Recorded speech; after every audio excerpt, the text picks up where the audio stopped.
y empezamos. Si os fijáis, he abierto webcursos porque os quiero enseñar un par de ficheros que vamos a utilizar a lo largo de la clase. La clase de hoy es un poco rara. Voy a hacer repaso de estadística. Básicamente porque mi opinión es que la mayoría de problemas que acostumbráis a tener en inventarios aleatorios no son culpa de inventarios aleatorios, son culpa de que utilizan estadística. Así que si os vais al final, veréis que hay las láminas que voy a utilizar yo, que esta vez os las he subido con antelación porque puede ser que queráis trabajar sobre ellas.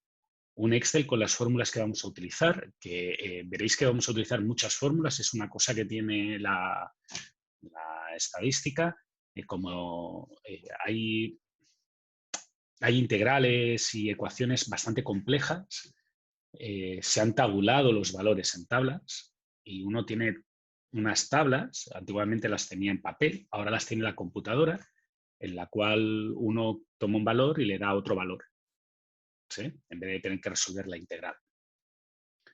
Digamos que tú pones el integral definida entre menos infinito y x y de una función, que es la función de probabilidad que tiene la estadística, y en vez de tener que hacer tú la integral entre menos infinito y x, lo que haces es buscar en la tabla el valor de esa integral para esa x concreta. Cuando se hace en formato Excel, pues eso significa que hay una fórmula que sustituye la tabla. Y por eso os he puesto ya las fórmulas directamente, porque hay alguna que es verdaderamente difícil de copiar. Por tanto, mejor tenerla disponible. Y finalmente hay dos enunciados que utilizaré para hacer ejemplos en clase. Son enunciados del semestre pasado. Los podéis mirar y así ya los tenéis porque los vamos a utilizar, ¿vale? Aparte de eso, he subido las notas de todo hasta el momento. Y eso significa que si os vais al final, yo generalmente, si os fijáis, lo que tengo es la nota del control en cada semana donde se hizo el control. Por tanto, las notas del control de la semana pasada ya están, las notas del control de hace 2 semanas ya están y las notas del control para casa de inventarios deterministas ya están. Al igual que el vídeo de solución del control de inventarios deterministas. ¿Sí? Que fue el vídeo de solución del control que hicisteis la semana, que teníais que entrar el viernes. ¿De acuerdo? Así que si alguien tiene dudas de cómo va el control y toda la historia, pues tiene hasta el viernes, lo puede repasar en el vídeo y así cuando haga revisión, si quiere hacer la corrección, sabrá si la ha hecho bien o no la ha hecho bien, porque puede mirar en el vídeo. ¿Vale? Ahora, dicho esto, fijaros que he hecho gran parte de la introducción, por tanto, sigue habiendo alguna noticia, pero es mínima. ¿Qué vamos a hacer hoy? Acabar con las noticias.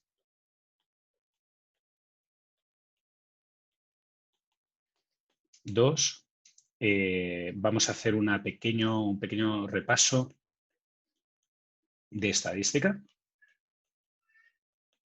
Muy pequeñito. Me vais a perdonar, no soy profe de estadística, hace mucho que no estudio estadística, como 7 años. Así que voy a intentar hacer un repaso de mínimos. Eso no sustituye una clase de estadística y eso no sustituye que con este repaso de mínimos hayáis aprendido todo lo que tendríais que haber aprendido de estadística. Es un problema porque, por lo que tengo entendido, muchos de vosotros tienen dificultades con la estadística y no lo digo que sea solamente por vosotros. A mi entender, es una asignatura pendiente general. Un segundito, porque no he sacado el chat y si no saco el chat, después si me hacéis preguntas por el chat no os voy a ver, ¿vale? Ahora sí que tengo el chat. Último día, problemas informáticos, lo de siempre, la rutina. Y yo voy a intentar dar un mínimo, pero si alguien tiene muchos problemas con estadística, le sugiero que repase. Tengo algún ayudante que me ha dicho que lo primero que va a hacer cuando acabe la carrera va a ser tomar un curso de estadística. Imaginaos. Por lo mal que se siente, ha ido a la empresa si se encuentra que hay cosas que no acaba de manejar porque se encuentra con la estadística y ¡puf!, choca contra la pared. 3. Vamos a hacer un repaso del News Vendor. Y esto es básicamente simplemente para afianzar lo que vimos la semana pasada. Y 4, vamos a ver los problemas con demanda continua, pero aleatoria. Si os acordáis, la semana pasada el modelo de inventarios aleatorios que puse no era exactamente inventarios, era una decisión de compra puntual en un momento que generaba inventarios, pero una decisión puntual. Cuando os fijáis en los enunciados de hace 2 semanas, 3 semanas, 4 semanas con el modelo EOQ, en el modelo EOQ eso no era así. Tú ibas comprando a lo largo del tiempo, en cualquier momento podías comprar y después vendías cuando te tocaba. Vale, pues este tipo de modelos, lo que yo llamaría modelos tipo EOQ, tienen otros requisitos, son bastante más complejos y serán lo último que veamos. Veremos 3 objetivos diferentes. Es como si os plantearais 3 KPIs de performance. 2 de ellos son criterios de calidad de servicio.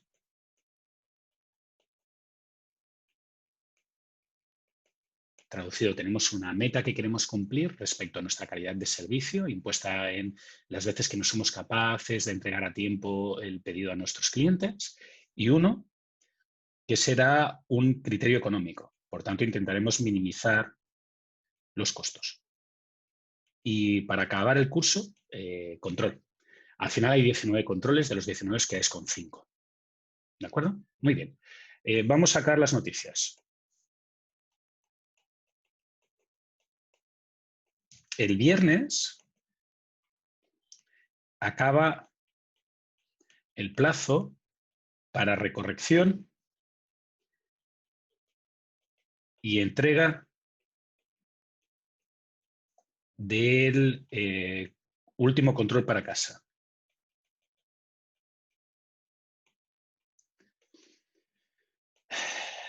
Mi idea es acabar con las recorrecciones y acabar con la evaluación de los controles a más tardar el lunes día 7. Por tanto, el lunes día 7 tendréis todas las notas del curso, excepto las de la prueba 3. Por tanto, os quedarán 2 semanas para decidir cuánto tenéis que estudiar para la prueba 3. ¿Vale? También me pondré en contacto con la gente que tiene que hacer el recuperativo en algún momento de la semana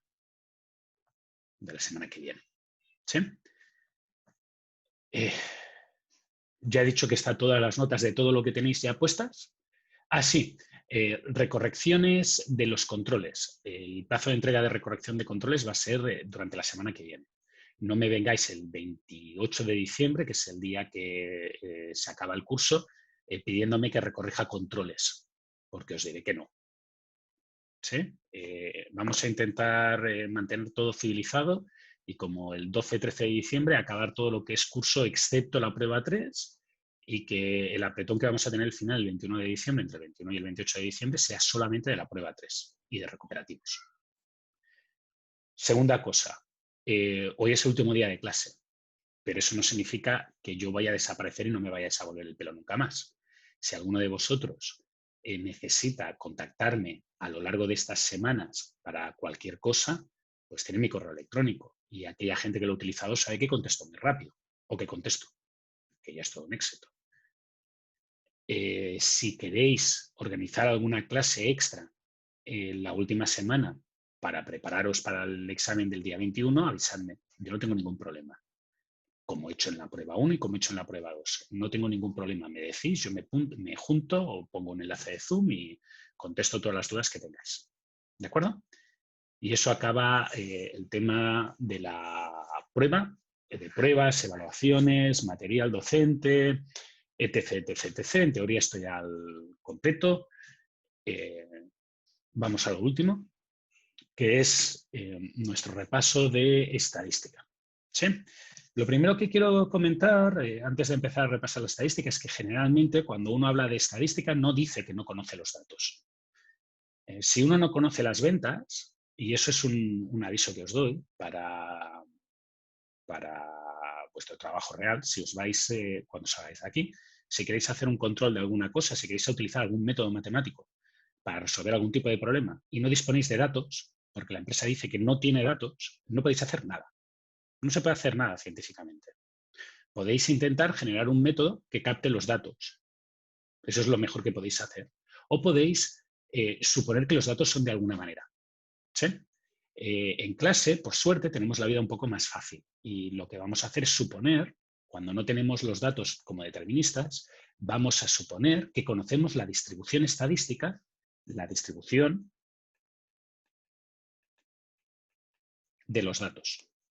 Y eso significa que hay alguna fórmula, tema matemático, que explica no el valor que vas a tener exactamente, sino el valor que tú esperas tener. ¿De acuerdo? Y a efectos prácticos en el curso, ha habido años en que algún profesor ha puesto preguntas con otras distribuciones estadísticas. No yo. Pero a efectos prácticos del curso, nosotros lo que vamos a utilizar son dos distribuciones. La ley normal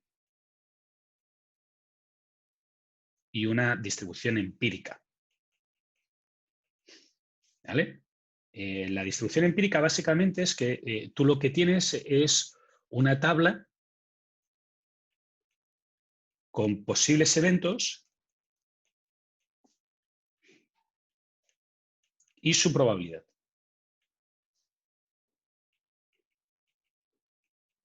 Si lo que tienes es una ley normal, bueno, pues en teoría alguno de vosotros debería saber algo de leyes normales, porque generalmente hay el rumor que los profesores, cuando reprueban mucha gente, aplican una ley normal y lo que hacen es modificar los resultados. Por tanto, algo deberíamos de saber del tema. Yo voy a poner, o la siguiente, como la ley normal en el fondo parece un poco, es la más normal de las leyes y es la que se utiliza con mayor frecuencia, voy a dedicar un rato a recordaros los conceptos que hay de una ley normal. ¿Qué es una ley normal? Pues una ley normal es esta campana de Gauss, ¿de acuerdo? Esta formita que tenéis aquí. En realidad esto responde a esta ecuación de aquí, que no tenéis por qué saberos, yo no me la sé. Y llevo bastante tiempo en el ramo. No me la sé, no tengo ninguna intención de aprendérmela. A efectos prácticos lo que genera es una distribución de probabilidades de cuál es la probabilidad de que suceda un valor. El área que queda debajo suma 1, es que hay un 100% de probabilidades de que quede debajo de esta área. Y fijaros que se controla con dos parámetros, que son la media, que vulgarmente sería el valor que yo esperaría tener, y la varianza. La varianza es sigma cuadrado. Hay gente que utiliza, y en algunos cálculos se utiliza la varianza y en otros se utiliza la desviación estándar. Hay gente que la representa en vez de con la varianza con la desviación estándar, que es sigma. Para aquellos que no quieran despistarse, no es que sea sigma 2, es sigma al cuadrado, por tanto es el cuadrado de la desviación estándar. ¿Sí? Estos dos parámetros básicamente son un resumen del comportamiento que tienen los datos. Por ejemplo, si el valor de media es 0, que es todos los casos excepto el último, lo que yo esperaría es que los valores sean más o menos 0. A veces un poco mayores, a veces un poco menores. Igual que con la distribución que tiene mu menos 2, media menos 2, lo que yo estoy esperando es que los valores más o menos sean menos 2. En promedio van a ser menos 2. ¿Sí? La media de la población chilena es como masculina es como 1,70 y poco. Por tanto, si yo voy al azar y tomo una persona, espero que mida 1,70 y poco. Hay alguno que mide un poco más y hay alguno que mide un poco menos. Y si te metes en una pista de baloncesto en medio de un partido, seguramente todos son más altos de unos 70 y algo. Pero es que esa gente son los extremos de la distribución de altura de un chileno medio. ¿Vale? Esos extremos, en teoría, esa dispersión de los datos está asociada a la varianza, a este sigma cuadrado. ¿De acuerdo? Un sigma cuadrado pequeño, por ejemplo 0,2, fijaros que lo que genera es una curva muy estrechita. Por tanto, muchísimos datos están cerca del valor que toca, del valor media. Sin embargo, una sigma muy alta como esta, esto creo que es marrón, fijaros que sí que es verdad que lo más probable y los valores estarán centrados sobre el 0, pero la dispersión de datos será mucho mayor. ¿De acuerdo? Hay una distribución estadística estándar, porque es la que se utiliza como referencia en estadística, que es esta. Y a esta se le llama, es la que está en rojo, la normal estandarizada.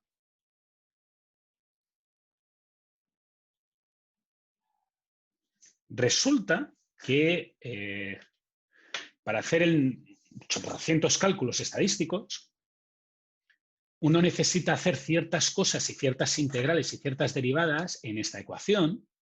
Eso es muy difícil de hacer. Por tanto, lo que hicieron los estadísticos cuando empezaron a trabajar, que fue hace mucho tiempo, antes de que hubiera computadoras, fue crear tablas con todos los valores asociados a esta distribución normal estandarizada. Y ahora lo que se hace es que tú puedes tomar cualquier normal y transformarla en una normal estandarizada. Y puedes tomar cualquier normal estandarizada y transformarla en una normal. Por tanto, el método habitual de cálculo es que uno que tiene una distribución que no es normal, bueno, que es normal, pero no es la estandarizada, por ejemplo, que tiene media 2.500 unidades vendidas por mes con varianza 10.000, lo que hace es tomar esa distribución normal, opera en la normal estandarizada para buscar lo que le interesa y después la transforma a la distribución real que tiene, la de media 1.000 y desviación y varianza 10.000. ¿De acuerdo? Por tanto, vais a ver muchos cálculos en los cuales yo lo que hago es trabajar con esta distribución estandarizada. ¿Sí? Con esta, con la roja. Y la mía no es ni la roja, ni la azul, ni la verde, ni la marrón, es la que sea del problema. Muy bien. Esto es primer punto. Segundo punto, porque esto va por partes. Muchas veces os van a pedir que suméis, multipliquéis o dividáis distribuciones normales. ¿Vale? Al proceso de sumar distribuciones estadísticas se llama composición. Para el caso de la ley normal es relativamente fácil. Y aquí tenéis un resumen. ¿Sí? Hay dos cosas que son importantes que veáis. La primera es que se suma varianzas, no desviaciones estándar, que es un problema porque generalmente se trabaja con desviaciones estándar en la mayoría del resto de cálculos, pero para sumar distribuciones estadísticas o multiplicar distribuciones estadísticas lo que se hace es sumar varianzas. El comportamiento no es el imaginable. Por ejemplo, fijaros que si yo tomo una distribución estadística y le resto la misma distribución estadística, el resultado no es 0. Es media 0, pero la varianza es mayor. ¿Sí? Por tanto, iros con un poco de cuidado. Generalmente se suman las medias, como se puede ver aquí. 1 y 2 suman medias. Cuando se resta, pues se restan medias. Pero las varianzas se suman varianzas siempre. ¿Sí? ¿Por qué explico esto? Pues porque muchas veces yo os voy a dar la distribución estadística de una manera en la cual vosotros vais a tener que operar. Por ejemplo, si yo os digo que la demanda en un mes sigue una media normal de media 100 y varianza 250, y os pido cuál es la demanda de 2 meses, pues lo que tenéis que hacer es que es una es una distribución, suma de medias, suma de varianzas. ¿Sí? Alguien dirá, es que esto es demasiado fácil, no puede ser que lo esté preguntando. Cada semestre hay gente que se equivoca. ¿Por qué? Pues porque esto es la varianza. Entonces, si os fijáis, la desviación estándar de esta, que es lo que se va a utilizar en la mayoría de cálculos, es raíz cuadrada de 250 y la desviación estándar de esta va a ser raíz cuadrada de 500. Y ahora, la raíz cuadrada de 250 es algo así como 15, algo. Y la raíz cuadrada de 500 es algo así como 22, algo, APP. Por tanto, fijaros que no es el doble. ¿Sí? De esta conclusión también o de este método también se pueden sacar varias cosas extra, que es que a veces podéis dividir. ¿Vale? Por ejemplo, yo os doy de nuevo el valor de la demanda de un mes y os pido en algún cálculo que calculéis la demanda de una semana. Por tanto, un cuarto. Voy a suponer que un mes tiene 4 semanas. Hay una fórmula para hacer esto, pero yo no me la sé de memoria y tiendo a equivocarme. Por tanto, lo que yo hago es lo siguiente.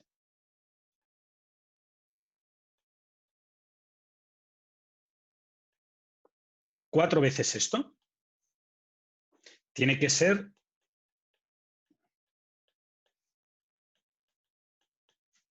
el valor que yo espero. Entonces, por la propiedad de suma, ¿sí? Yo sé que 4 veces mu' es igual a 100, por tanto mu' es igual a 25, y 4 veces sigma' al cuadrado es igual a 250, por tanto sigma' al cuadrado es igual a 62,5. Y ya he encontrado, esto me parece que sea 12 y no, no es 12. Sigma' al cuadrado. Ya tengo los valores. ¿Sí? Estas operaciones de aquí son elementales, son elementalmente errores. ¿De acuerdo? Y voy a tener varias quejas de alguno de vosotros diciendo, profe, es que yo me equivoqué sumando la distribución. No puede ser que me ponga un 0. No, no te voy a poner un 0, pero a lo mejor te pongo un 25% del puntaje, porque esto es trivial. Entonces deberíamos de saberlo. Nicolás primero, Manuel segundo. Nicolás. Sí, profe, ¿podría poner la slide justo en la que estábamos? Que era el ejemplo de esa de la semana, Aquí. por favor. Sí. ¿Era eso todo? Sí, eso solamente, muchas gracias. Vale. Recordad que yo al final de la semana al final de la clase subo todo. O sea, todo esto lo vais a tener disponible. ¿Sí? Podéis hacer cálculos más difíciles. Por ejemplo, si os pido de 3 días, pues tendríais que dividir entre 30 y multiplicar por 3. Manuel, ¿tienes el micrófono encendido? ¿Alguna pregunta? Sí, quería saber si usted en ese último ejercicio quería saber la demanda de un mes, por eso dijo una semana, un No, cuarto. no. Yo ya sé la demanda de un mes y entonces lo que quieres saber es la demanda de una semana. Este es el dato. ¿No debería dividirlo por 4? ¿Por qué puso, no debería ser por un cuarto? Y claro, ¿qué he hecho? He cogido y he dicho 4 semanas es igual a un mes. Y entonces fíjate que al final sale lo que tú esperas, un cuarto. Ah, ya, te caché. ¿Vale? ¿Por qué lo hago así? Pues porque, o sea, yo intento evitar complejidades al máximo. Entonces, por ejemplo, si yo te pido la demanda de 4 días, ahora tienes 30 días, 4 días, divides entre 7,5, empiezas a hacer cosas raras, pues yo lo que te recomiendo es que pases de un mes a un día y después de un día a 4 días. Por tanto, 30 distribuciones de un día es la distribución de un mes, 4 distribuciones de un día es la distribución de 4 días. Y este cálculo de aquí siempre es el mismo. Y solo se basa en una única fórmula, que es esta fórmula de aquí. ¿De acuerdo? Ya. Por eso yo os recomiendo que lo hagáis así. Y después, el otro aviso es que penséis que todas las sumas y todas las restas en distribuciones estadísticas siempre se hacen con varianzas. Siempre. Y las varianzas nunca se restan, siempre se suman. Siempre, fijaros. ¿Vale? Y eso es todo lo que tenéis que saber de composición de distribuciones. En el caso de la normal, porque la suma de una normal con una normal es otra normal. La suma de una uniforme con otro uniforme es una triangular. Y eso es más difícil y por tanto no os preocupéis que es un material que yo no explico. ¿Sí? ¿Dudas? ¿Ha quedado claro? Muy bien. Voy a seguir con mi maravilloso mundo de problemas. Resulta que en la inmensa mayoría, no voy a decir en todos, pero en muchísimos de los problemas que uno se plantea a lo largo del curso de estadística o que le piden en el curso de estadística que toma en pregrado, Lo que le interesa es la probabilidad de que pase algo.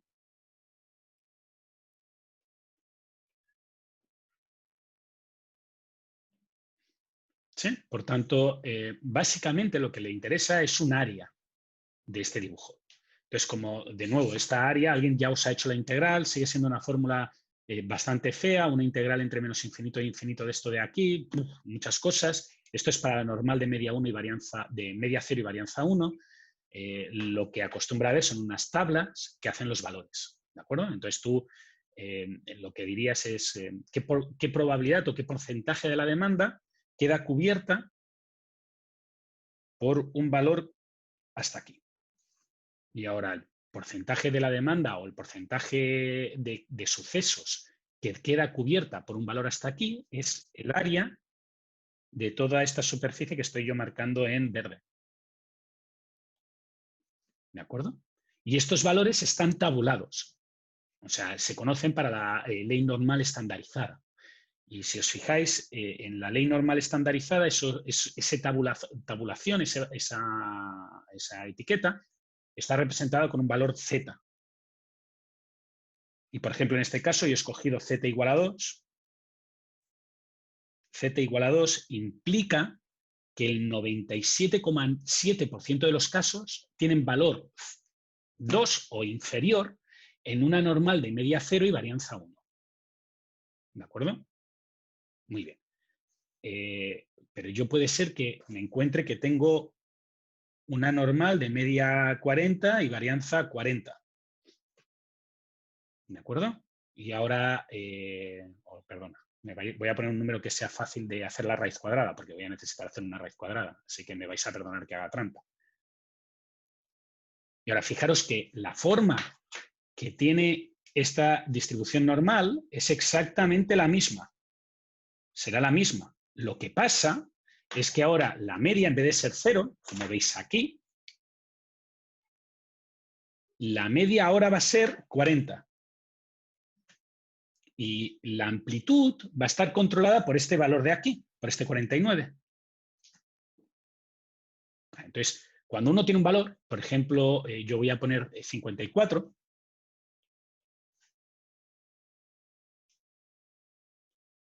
me gustaría poder hacer el mismo cálculo que con Z y decir, mira, el valor de Z2 asegura que cubro un 97,7% del total. Con un valor de 54, ¿qué valor cubro del total? Y resulta que para pasar de cualquier normal a la de media 0 y varianza 1, lo único que uno tiene que hacer es esto. Valor es igual a la media más Z por la desviación estándar. Entonces, fijaros que en este caso, este 40 viene aquí, este valor viene aquí, y la sigma es la raíz cuadrada de 49, por tanto es 7. Y ahora, ¿qué valor me sale Z? Pues fijaros que la Z que yo tendría sería 2. Por tanto, este 54 es equivalente a este 2, uno en la ley normal y en la otra en la estándar. Digo, en la no estándar, en la normal de media 40 y varianza 49. Esta transformación de aquí a aquí y de aquí a aquí, que se hace con la misma fórmula, va a ser un cálculo repetido, va a ser un cálculo que vamos a hacer iterativamente, vamos a hacerlo muchas veces. ¿De acuerdo? Y este es el problema típico que os han explicado en el curso de estadística. Cómo conseguir el área que queda, la probabilidad que hay de que cumplas, qué porcentaje de veces el suceso va a estar por debajo de ese valor, etc, etc, etc. Alejandro, dime. Profe, ¿cómo se hacía para poder pasar ese Z para yo tener el porcentaje de la probabilidad que era con el Excel? Eso, generalmente hay una fórmula en el Excel que ya trataré dentro de un momento, no os preocupéis. Y en el peor de los casos yo podría usar una tabla. Una tabla que lo Ya. tiene estandarizado y es como aprendimos todos vuestros profesores. Ya, perfecto. O sea, incluso los que tienen 30 y poco aprendieron así. Porque el uso de la computadora para calcular estadística aún está discutido si vale la pena o no en el primer curso. Es una cosa que aún no está claro. ¿Por qué? Porque se ha detectado que la gente que aprende a utilizarlo en un ordenador, en vez de hacerlo como se hacía antiguamente, manualmente, tiende a tratar las probabilidades como un hechizo de brujería. O sea, no se entera de lo que está haciendo. Benjamín, exactamente, sería la probabilidad acumulada. Sería la F mayúscula. La probabilidad de que el valor sea lo que yo fijo como límite o menor. ¿Sí? ¿Te ha quedado claro, Benjamín, Alejandro? ¿Todo claro? ¿Sí? Sí, profe, todo súper. Vale. Resulta que este cálculo, puedes bajar la mano, Alejandro, que este cálculo es un poco trampa. ¿Por qué? Porque en los problemas que nosotros explicamos en estadística, tú lo que quieres es básicamente saber la probabilidad de que pase algo o no pase. Pero si tú tuvieras un comercio y vendieras ropa, o vendieras autos, o vendieras computadoras, a ti puede ser que te interese saber cuál es la probabilidad de que venga un cliente y no tenga producto. Pero lo más probable es que a ti lo que te interese sea saber el número de ventas que has perdido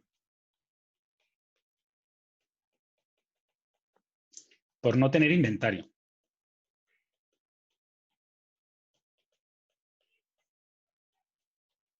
¿Cierto? Esto es lo que te da lo clásico de la estadística. Y esta es posiblemente la pregunta que me interesa.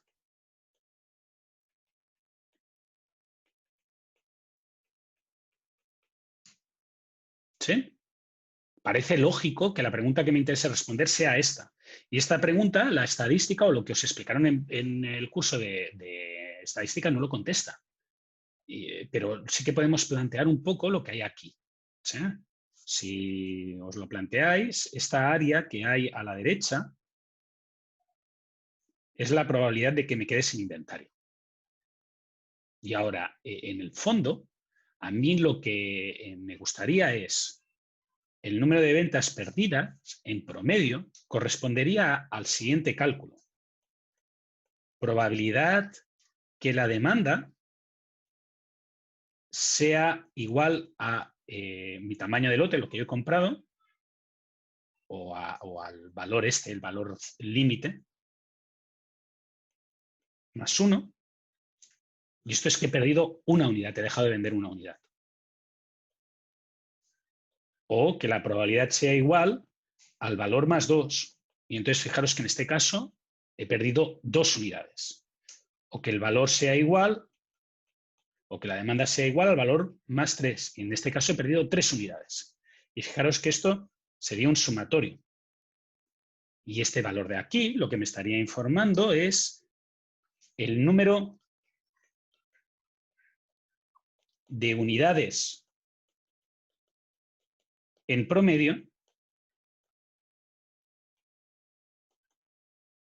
que no tengo stock para servir.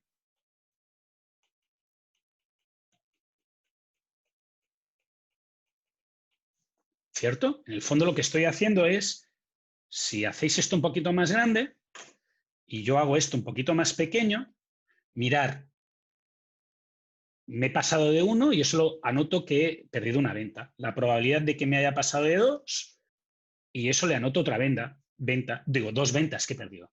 La probabilidad que me haya pasado de 3 y esto le anoto 3 ventas que he perdido. Y así sucesivamente, probabilidad por unidad, probabilidad por unidad, probabilidad por unidad, más. Al final lo que calculo es un valor promedio de ventas que no tiene nada que ver con esta área de aquí. No es la probabilidad, es el número de ventas que he perdido. ¿Sí? Este elemento es un poco más difícil de calcular porque a nivel de ley normal, como la ley normal es continua, fijaros que básicamente es una integral de las ventas que he perdido multiplicado por la probabilidad de que sucedan esas ventas.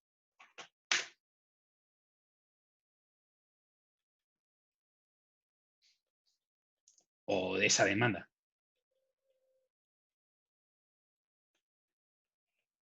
Y esta integral pues es compleja porque esta f de y de aquí es esta función que hemos puesto.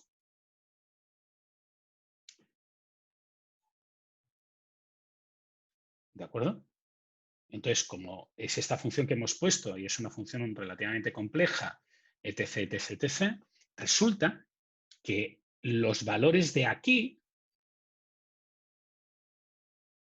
todo esto vuelve a estar en una tabla o en una fórmula. Esto está tabulado.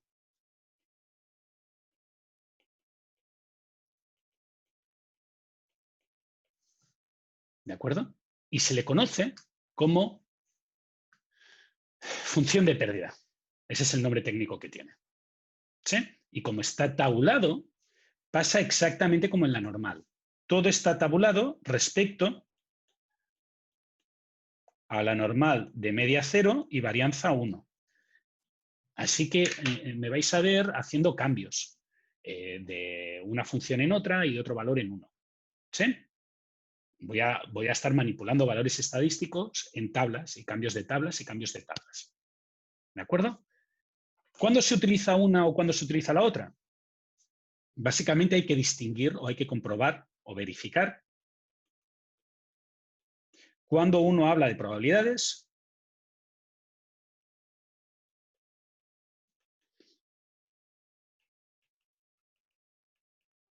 y cuando uno habla de unidades. De unidades promedio. ¿De acuerdo?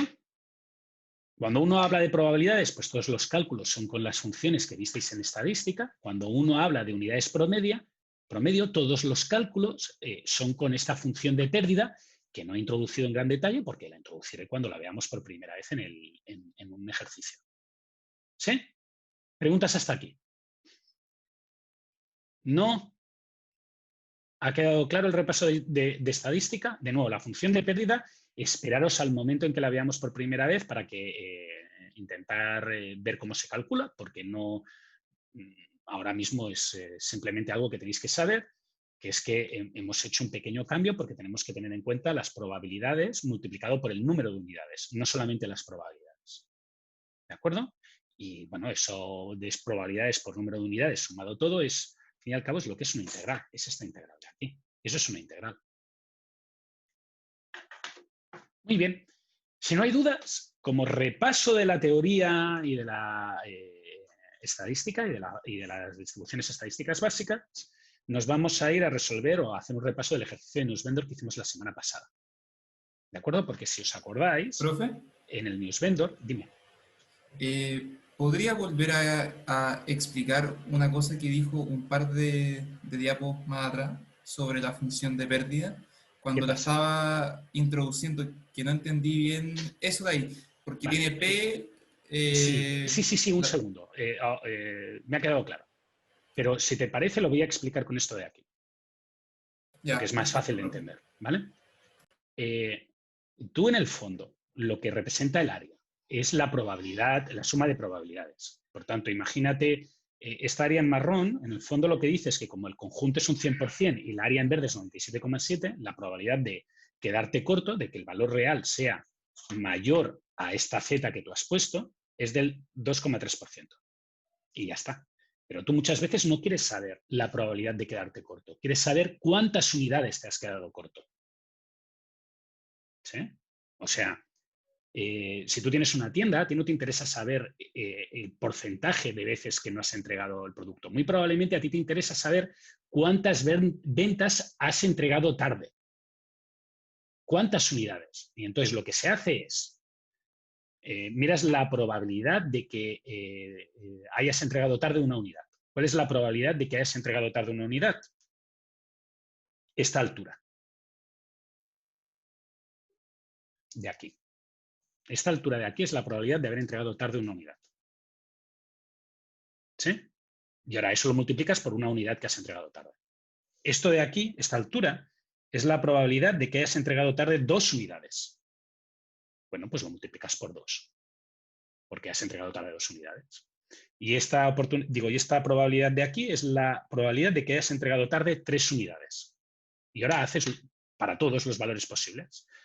La probabilidad de una unidad tarde por una unidad tarde, más la probabilidad de 2 unidades tardes por 2, la probabilidad de 3 unidades tarde por 3, la probabilidad de 4 unidades tarde por 4, la probabilidad de 5 unidades tarde por 5, más,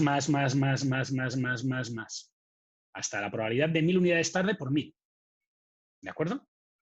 Eso es el número de unidades en promedio que has entregado tarde. ¿Sí? Vale. Eso, a nivel verbal, es esta fórmula de aquí. Pero si lo quieres escribir correctamente a nivel matemático, sumar muchos fenómenos es un sumatorio, y como la distribución normal en realidad es continua, un sumatorio continuo es una integral. Y es esta fórmula que tenéis aquí, que calcula para todos los posibles eventos en que la demanda es superior a la cantidad que yo he comprado, para todos los posibles eventos en que la demanda es superior a la que yo he comprado, el valor de lo que de probabilidad de que suceda eso multiplicado por el número de unidades que voy a entregar tarde. ¿De acuerdo? Y a eso se le llama función de pérdida, que no es lo mismo que el dibujo original que tenéis, porque el dibujo original que tenéis es simplemente probabilidades. El otro son unidades en promedio en que me he pasado. ¿Sí? Por ejemplo, si yo tuviera este 54 y ahora dijera, quiero calcular la función de pérdida, pues lo que mirarías es la probabilidad de que haya vendido 55 cuando yo había comprado, que yo hubiera podido vender 55 cuando yo he comprado 54. Tengo una venta perdida. Pues multiplico esa venta por la probabilidad de que eso suceda. ¿Cuál es la probabilidad de que la demanda hubiera sido 56? Pues el valor que tocara, multiplicado, en este caso, por las 2 unidades que perdería, y así sucesivamente hasta el final. ¿Sí? A eso se llama función de pérdida. Y no tiene nada que ver con esto, que es una función de densidad de probabilidad. ¿Dudas? Ninguna, profe. Todo ¿Te ha quedado claro, Alejandro? claro. Sí, profe. Perdona que te haya cortado, pero como voy con retraso, ya he visto dónde tenías el problema, he preferido dejarlo y explicártelo de nuevo, porque creo que se ve más claro aquí que aquí. ¿Sí? Y de nuevo, recordad que cuando vosotros hacéis una integral, o cuando os han enseñado una integral, la integral es para una función continua. Si lo hacéis para una función discreta, es una suma. Y ya está.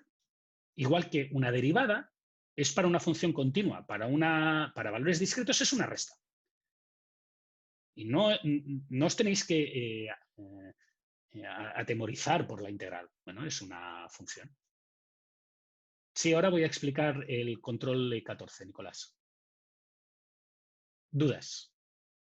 ¿No? Vale, pues vamos a lo que ha dicho vuestro compañero, el repaso del newsvendor. Vale, el único punto clave que tiene, o el único cálculo que tiene el newsvendor, es que uno determina el valor crítico, traducido. Determina el valor que hay aquí, este límite, que equivale a este valor, y calcula la probabilidad acumulada que está por debajo. ¿De acuerdo? Eso es todo lo que hace. Por tanto, vamos a hacerlo para los 2 controles que se pusieron la semana pasada, el de Santiago y el de Viña. Así que me voy para aquí y para simplificarme la vida voy a coger unos valores, voy a coger estos valores de aquí para X1, X2 y X3. ¿De acuerdo? Y entonces dice, un vendedor de periódicos compra periódicos a X1 céntimos, por tanto a 30 céntimos, y los vende a 1,15 dólares, porque es X2. Por tanto, los vende a 115 céntimos. Los periódicos que no vende, los recompra la editorial para reciclar y los paga a 20 céntimos. Por tanto, lo que tengo que determinar aquí es el coste de overstock y el coste de understock. El coste de overstock es lo que pierdo por comprar de más, que es 30 menos 20, por tanto 10. Y el coste de understock es lo que gano. Digo, lo que pierdo por comprar de menos. ¿De acuerdo? Lo que he dejado de ingresar. Por tanto, 115 menos 30, que es 85. Y ahora, el valor crítico del problema es el understock dividido entre el overstock más el understock. Que en este caso es 85 más 10 más 85, que es 95. Y 85 dividido entre 95 es 17 dividido entre 19. ¿De acuerdo? Esta es la probabilidad que tengo cubierta, que tengo que cubrir. ¿De acuerdo? Hasta aquí ningún problema, ¿no? Después explicaré qué pasa cuando el overstock es negativo, no os preocupéis. Hasta aquí no hay ningún problema, todo el mundo lo entiende, ¿cierto? Muy bien, voy a seguir. Si yo me voy aquí, lo que me dice es que tengo que cubrir esta probabilidad. Y si os acordáis, esta probabilidad, la F mayúscula, es una probabilidad acumulada. Porque es la suma de áreas. En el caso de que la distribución, las ventas se comporten como una normal, pues lo que tienes que hacer es resolverlo como una normal, que lo haremos dentro de un ratito. Pero en el caso en que la distribución sea una distribución empírica, como lo que tenéis aquí, vosotros tenéis que construir la función acumulada de esta distribución empírica. La tenéis que construir vosotros, porque no os la dan. No hay una fórmula. Simplemente uno toma esta probabilidad de aquí y hace el acumulado él. Y el acumulado pues es la suma de todos los valores hasta ese punto. ¿De acuerdo? Y ahora lo que tenéis que buscar, el valor que tenéis que buscar es el primer valor acumulado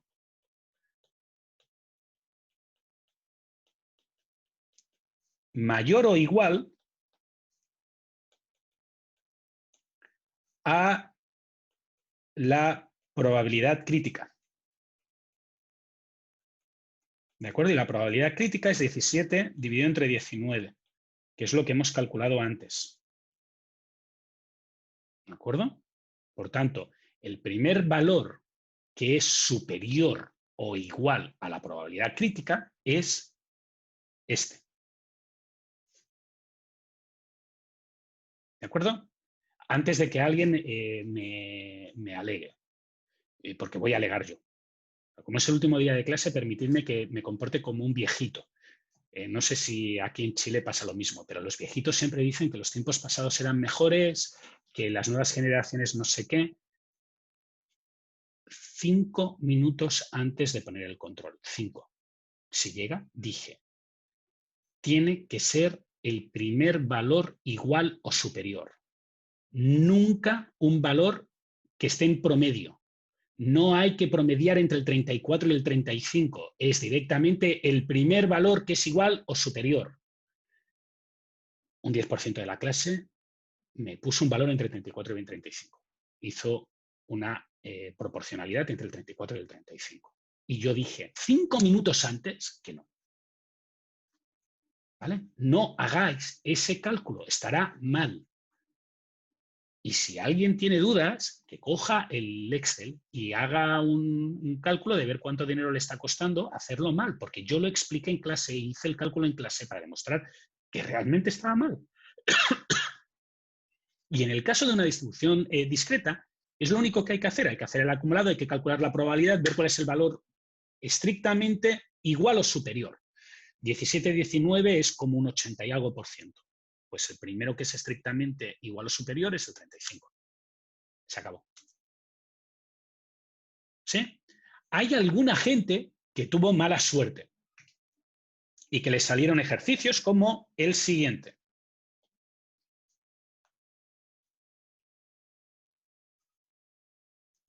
¿De acuerdo?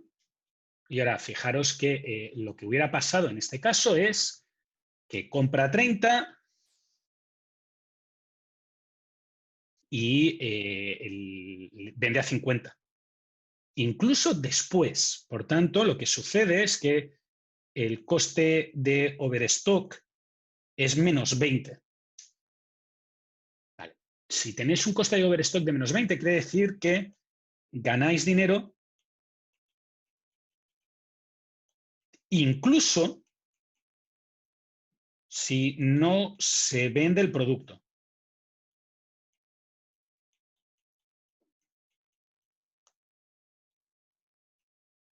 Y matemáticamente lo que sucede es lo siguiente. El understock es 85 y ahora fijaros que la probabilidad acumulada es 85 dividido entre menos 20 más 85, 85 menos dividido entre 65 y este valor es una probabilidad superior a 1. Y esto matemáticamente no se aguanta por ningún sitio porque las probabilidades no pueden ser superiores a 1. Por tanto, lo que está significando esto de aquí, lo que está significando es que habría que comprar todo lo que te dejaran.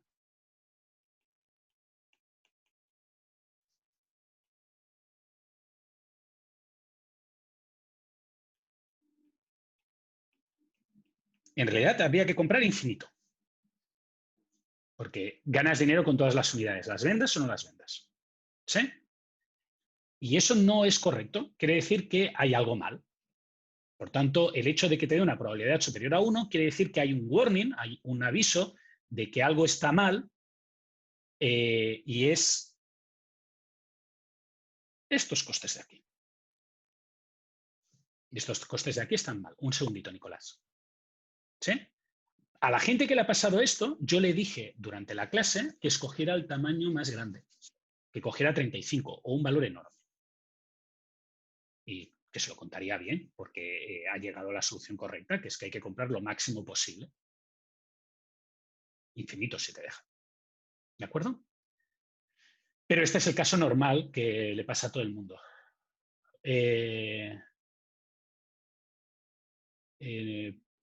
Nicolás, no entiendo qué quiere decir ese 1 era para este caso, ¿no? ¿Me podrías mirar dónde está, por favor? El 1 que te crea la pregunta.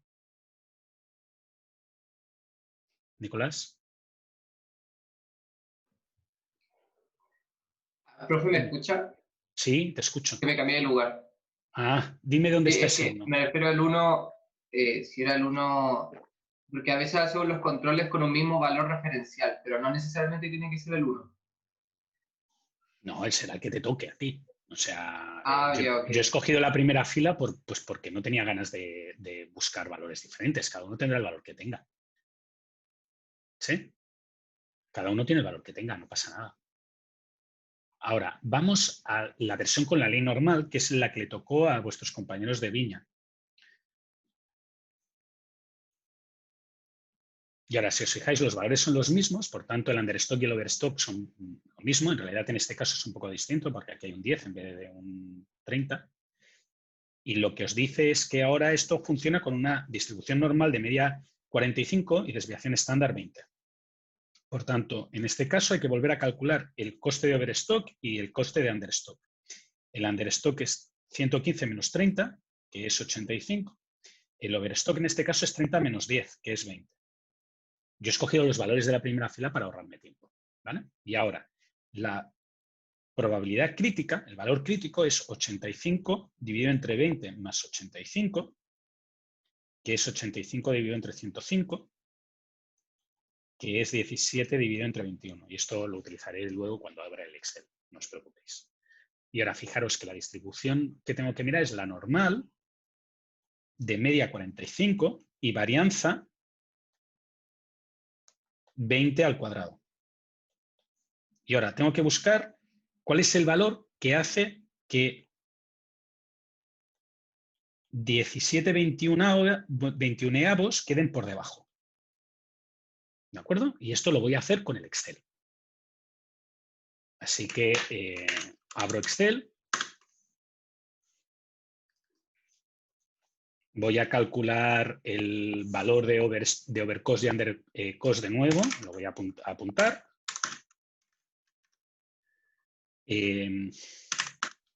Por tanto, el valor crítico es 85 dividido B1 dividido entre B1 más B2. Tengo que cubrir un 80% de la distribución. ¿Sí? Y ahora, yo generalmente para hacer esto lo voy a hacer con la normal. Por tanto, tengo que buscar una Z que cubra el 80,9%. Y la Z que cubre el 80,9% es distribución normal, estandarizada, inversa. Para aquellos que después tengan o quieran comprobar, lo que tengo que escribir es de la probabilidad. Esto. Y ahora, para transformar esta z en el valor equivalente, en la ley normal de media 40 y de distribución, desviación estándar 20, lo que tengo que hacer es la media más z por la desviación estándar. Y esta es la forma de transformarlo.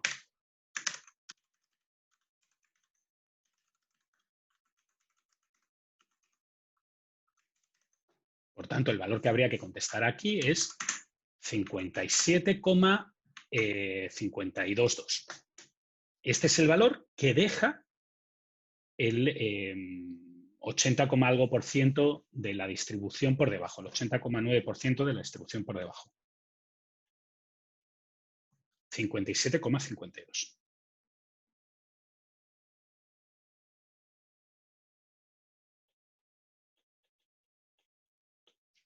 Y esa es la solución del ejercicio.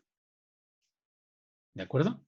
Fijaros que es un poco distinto cómo se resuelve un caso y el otro, pero en ambos estoy haciendo el mismo cálculo. En el caso de la distribución empírica, pues tengo que construirme yo la tabla de probabilidades acumuladas. En el caso de la ley normal, primero calculo este valor que corresponde a una normal de media 0 y varianza 1, y una vez tengo este valor, lo transformo en el valor de mi distribución normal de ventas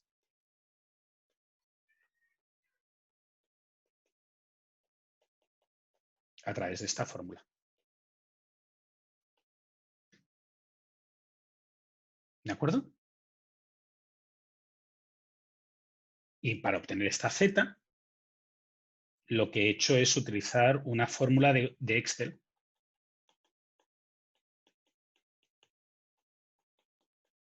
que volveremos a ver dentro de un rato, así que no os preocupéis. ¿Dudas? Profe, que no entendí un poco Dime, Matías. cómo hacía lo de la Q al final, después de que sacaba la Z. Pues tienes que trasladar la distribución normal de media 0 y varianza 1 a la distribución normal de media 45 y varianza 20 al cuadrado. Y eso se hace con esta fórmula, que es una fórmula estándar. Perfecto. Ya, vale, profe. Siempre es la misma fórmula, ¿vale? Es una fórmula que permite transformar un valor que tú has encontrado en la media 0 varianza 1, que es la z, que es lo que en el hipotético caso de que no te sientas cómodo con el Excel, puedes ir a las tablas que están en el NAMIAS, al final del todo, en el apéndice, y vas a encontrar ese valor de z y después lo vas a poder transformar con esta fórmula, con mu más z por sigma, en el valor que te interesa a ti. Vale, que es el de la media 40 y desviación estándar 20. ¿Sí? Sí, ya entendí. Gracias. Muy bien. Benjamín te lo ha apuntado por si lo quieres también en el chat. Ahora yo me voy a meter en el... Fijaros que aquí tengo las fórmulas por si alguien las quiere. Me había olvidado que las había escrito.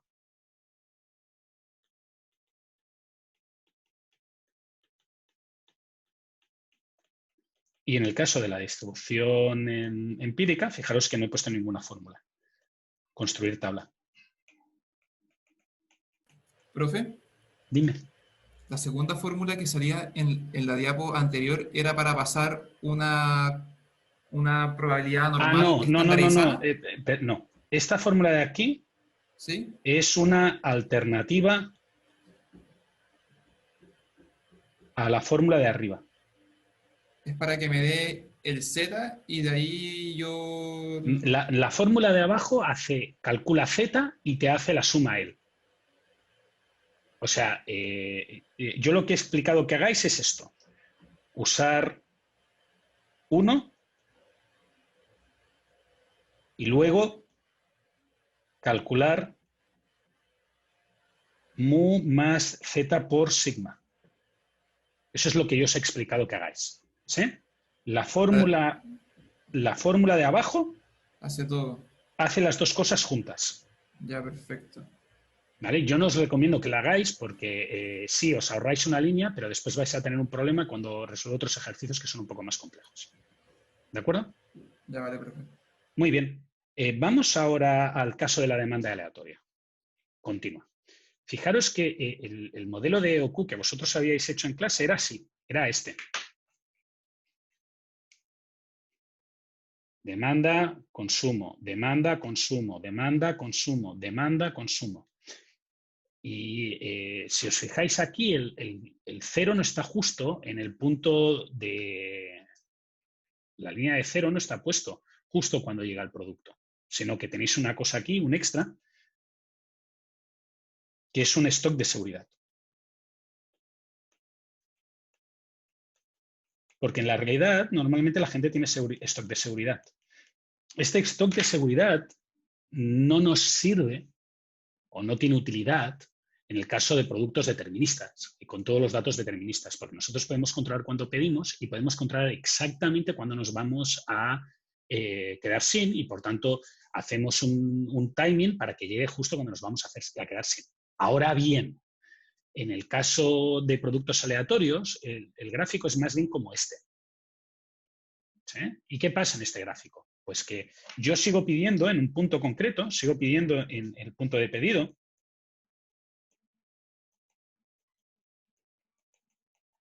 y ahora pasa un plazo de entrega, un tiempo, que es el plazo de entrega, que si os fijáis siempre es el mismo, pero la demanda que puedo observar durante el plazo de entrega puede ser la demanda normal,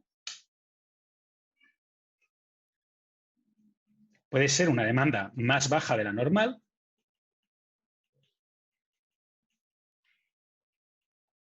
o puede ser una demanda más alta de la normal.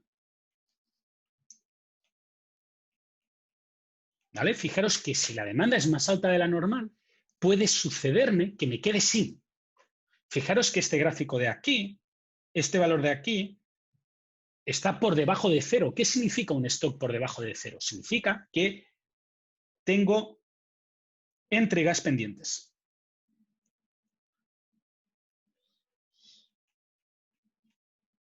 ¿Sí? Y estas entregas pendientes son lo que representa un costo extra, porque le tengo que decir a mi cliente que se tiene que esperar. Y eso generalmente implica que es probable que se vaya a comprar a otro sitio, que no vuelva a venir a comprarme, mil problemas. Que le tenga que ofrecer un descuento, que tenga que hacer un envío a su casa, costos extras. ¿Sí? Fijaros que en estas circunstancias no solamente tengo que controlar el tamaño del lote, tengo que controlar cuántas compro cada vez, este tamaño del lote. Está Q. Pero también tengo que controlar cuánto quiero tener de stock de seguridad. ¿Sí? Tengo que decidirme, o el problema ahora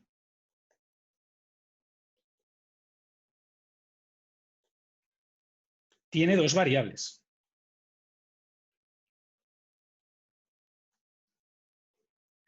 Q, el tamaño del lote, que básicamente lo que dice es, intenta equilibrar, ir a comprar muchas veces y tener poco inventario, o ir a comprar pocas veces y tener mucho inventario, pero ahorrar en que vas pocas veces a comprar. Y aparte de eso, tengo que determinar el stock de seguridad.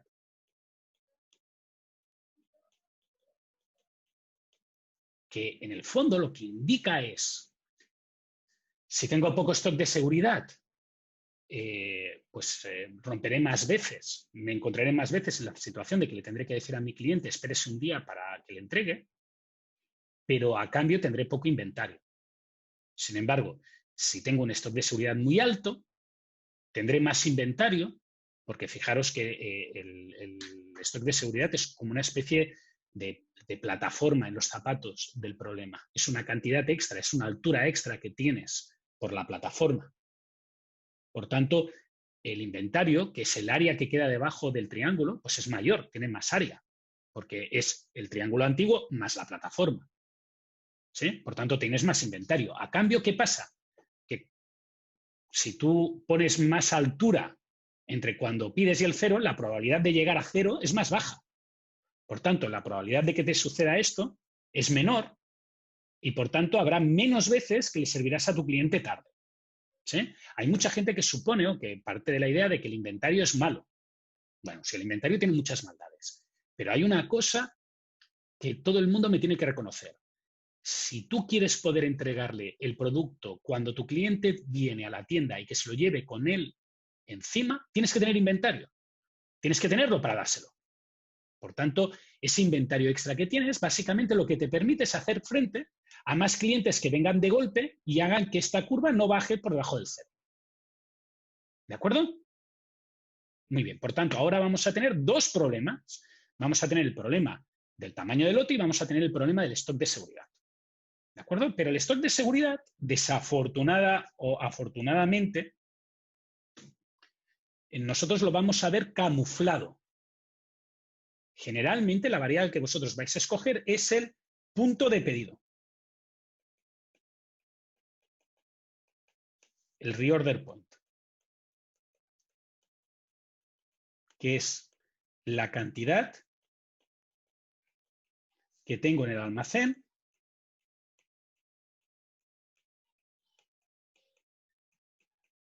cuando pido producto.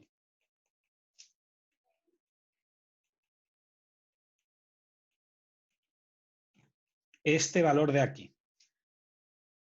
¿Sí? Y ahora, ¿por qué normalmente se plantea sobre el punto de pedido y no sobre el stock de seguridad?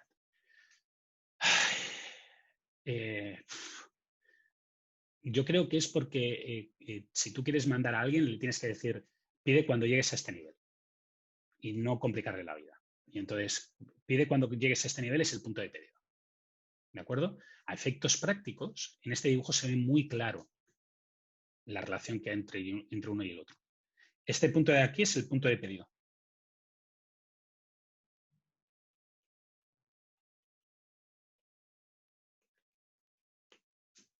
La diferencia entre este punto de aquí y este punto de aquí es la demanda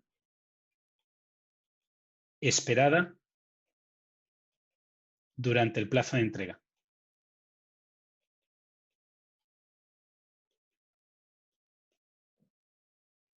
La diferencia entre la demanda esperada en el plazo de entrega y el punto de pedido es el stock de seguridad.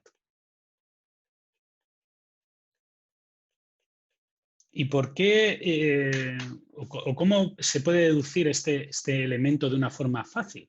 Fijaros que en el caso determinista, el stock de seguridad es 0, porque no se necesita stock de seguridad. Así que el punto de pedido es igual a la demanda esperada durante el plazo de entrega, que es una fórmula que ya habíamos visto hace unas semanas. El stock de seguridad es un extra que única y exclusivamente se tiene por culpa de la aleatoriedad del problema. ¿Sí? Por tanto, si os acordáis, si la demanda tiene una aleatoriedad que se gestiona a través de una normal de media mu y varianza sigma cuadrado, de una forma muy simple, y pongo entre comillas porque quiero que quede claro que es entre comillas, no es exactamente así,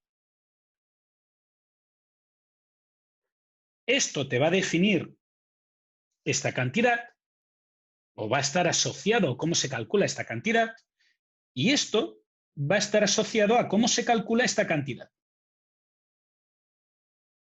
Este stock de seguridad. ¿De acuerdo? Muy bien. ¿Cómo determino estos dos valores? Pues eso va a ser lo que vamos a hacer durante el segundo bloque. En realidad lo que vamos a hacer es hacerlo de tres maneras. Vamos a hacer una primera manera que se llama tipo 1, que utiliza una métrica de calidad de servicio, una segunda manera que se llama tipo 2, que utiliza otra métrica de calidad de servicio, y una tercera manera que se llama minimizar costos, que es la que vosotros esperaríais. Función objetivo, derivar, igualar, bla, bla, bla, bla. ¿Dudas? ¿No? Bueno, pues lo dejamos aquí. Volvemos a las 10. Cualquier duda, yo voy a ir al baño a tomarme mi quinto café de la mañana porque tengo mucho sueño y nos vemos, como todos vosotros supongo, nos vemos en 10-15 minutos que volveré y si alguien tiene alguna pregunta de lo que hemos hecho antes o alguna pregunta del contenido de cómo vamos a funcionar en lo que queda de clases, digo, de semanas hasta el examen, hasta la prueba, me lo puede decir. Gracias y hasta ahora.